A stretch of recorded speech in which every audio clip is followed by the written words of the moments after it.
అరే ఏం మనుషులరా మీరు, మరి గేదెలను రేపు చేసుడేంద్రా? ఒక్కటిద్దరు కాదు, నలుగురు. ఆ నలుగురు సినిమా చూసి ఇన్స్పైర్ అయినలారా మీరు? నలుగురు కలిసి గేదెను రేపు చేయడం ఏంద్రా చండాలంగా? మరీ గింత దరిద్రంగా తయారవుతాను లేదురా రాను. అయితేనేమో చిన్నపిల్లని రేపు చేస్తున్నారు, లేకపోతే ఈ గేదెలను రేపు చేస్తున్నారు. మీకేం దొరుకుతలే వారా ఇక? మరీ గింత చండాలంగా తయారైనరా? మీరేం పుట్టుక పుట్టినరా? గేదెలను రేపు చేసుడేంద్రా? నలుగురు కలిసి ఒక్క గేదెను రేపు చేసుడు కొంచెమన్నా ఉందారా మీకు? గంత కరువుల గంత కకృతులు ఉన్నారా మీరు ఒక్కొక్కడు?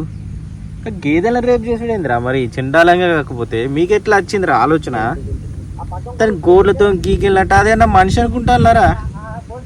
అరే ఏం ఏం హవలగాలు ఉన్నారా? అయితేనేమో ఇట్లా తయారవుతాళ్ళు, లేకపోతేనేమో ఇట్లా తయారవుతాళ్ళు. ఈ గేదెలను రేపు చేసుడేంద్రా మీ బతుకులు?